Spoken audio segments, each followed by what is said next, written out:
कुमार की अगुवाई में पटना में 15 विपक्षी दलों की बैठक तो हुई, लेकिन बताते हैं एक दूसरे की शिकायतें ही होती रहीं।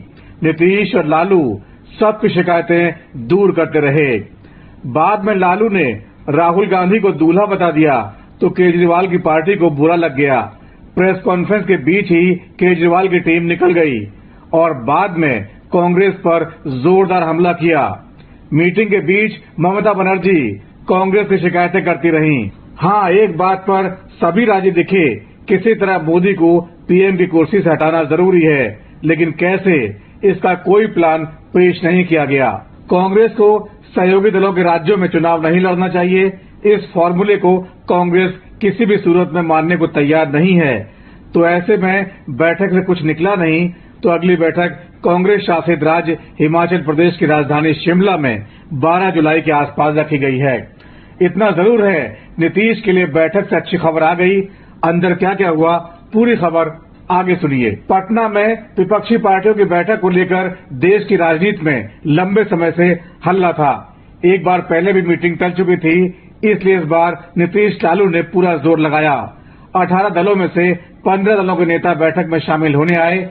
कांग्रेस की ओर से राहुल गांधी, मल्लिकार्जुन खड़गे, केसी वेणुगोपाल, जेडीयू से खुद नीतीश कुमार, अध्यक्ष ललन प्रसाद, आरजेडी से लालू प्रसाद यादव, तेजस्वी यादव, मनोज झा, आप से अरविंद केजरीवाल, भगवंत मान, राघव चड्ढा, संजय सिंह, टीएमसी से ममता बनर्जी, अभिषेक बनर्जी, डेरेक ओब्रायन, समाजवादी पार्टी से अखिलेश यादव, झारखंड मुक्ति मोर्चा से हेमंत सोरेन, शिवसेना ठाकरे से उद्धव ठाकरे, आदित्य ठाकरे, संजय राउत, एनसीपी से शरद पवार, उनकी बेटी सुप्रिया सूले, प्रफुल्ल पटेल, डीएमके से एमके स्टालिन, टीआर बालू, पीडीपी से महबूबा मुफ्ती, सीपीएम से सीताराम येचुरी, नेशनल कॉन्फ्रेंस से उमर अब्दुल्ला, सीपीआई से डी राजा, सीपीआई एमएल से दीपांकर भट्टाचार्य समेत कई नेता मौजूद रहे।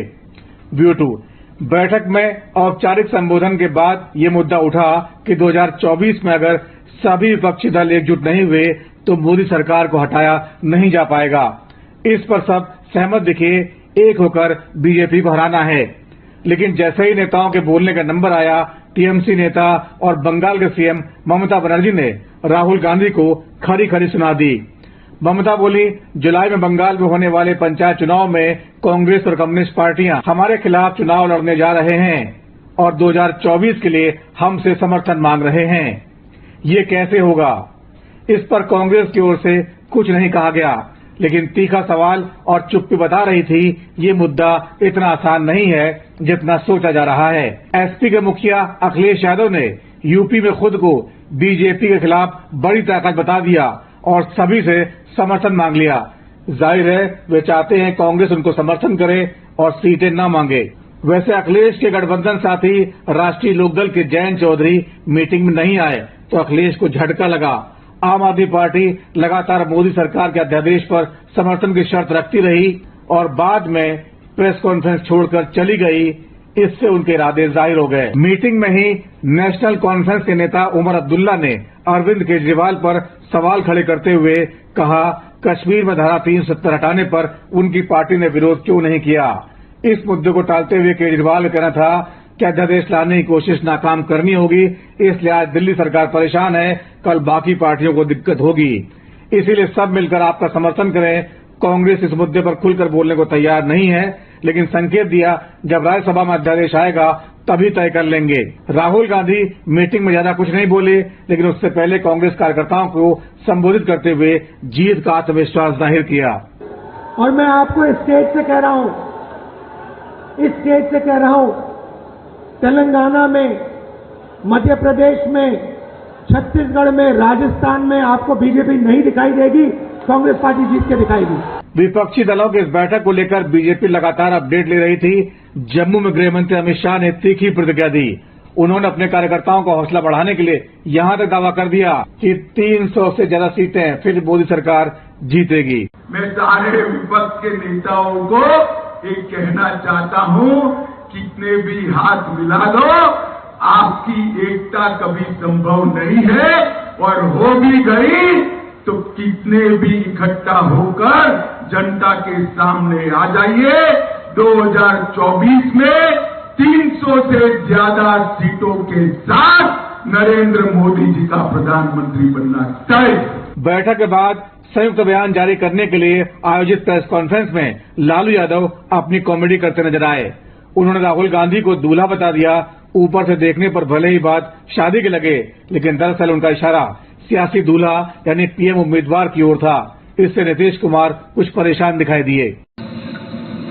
घूमने लगे तो फिर बढ़ा लिए हैं। अब ज्यादा नीचे मत ले जाइए।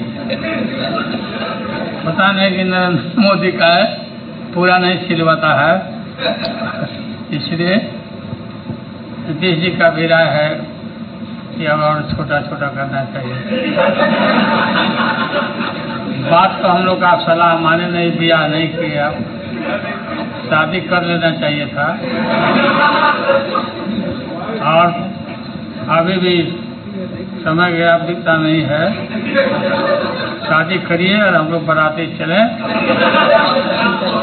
और तो विपक्षी दलों के इस मीटिंग को आपसी भरोसा बहाल करने की कोशिश बताया गया। इतना जरूर है, बीजेपी को इस मीटिंग से टेंशन हो रही है, इसलिए उसके नेताओं की ओर से पूरे दिन सवाल उठाए गए। बार बार पूछा जाता रहा, नेता कौन बनेगा, पीएम चेहरा कौन होगा, ताकि विपक्ष को गैर भरोसेमंद साबित किया जा सके।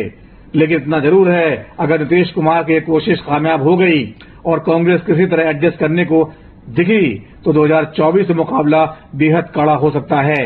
हालांकि जिस तरह से केजरीवाल प्रेस कॉन्फ्रेंस छोड़कर गए और बाद में मीडिया में बयान जारी कर दिया वे कांग्रेस की अगुवाई में शामिल नहीं होंगे, इसने तमाशा बना दिया। उधर कांग्रेस के हौसले तेलंगाना के सर्वे के बाद बढ़े हुए हैं, जहां इस साल के अंत में होने वाले विधानसभा चुनाव में उनको बढ़त दिखाई जा रही है। शायद इसीलिए शुरू में आत्मविश्वास से भरे तेलंगाना के सीएम केसीआर अब विपक्ष की बैठक से लापता दिखाई दिए। आंध्र प्रदेश के सीएम जगन मोहन रेड्डी भी बैठक में नहीं आए। उन्होंने अपने पत्ते अभी नहीं खोले हैं, जबकि उनके विरोधी चंद्रबाबू नायडू बीजेपी के साथ जाने की तैयारी कर चुके हैं। तो विपक्ष की इस बैठक को अभी लंबी दूरी तय करनी है, कई पड़ावों से गुजरना है। कितनी एकता बनी रह पाती है, कितना आगे बनती है, ये समय बताएगा।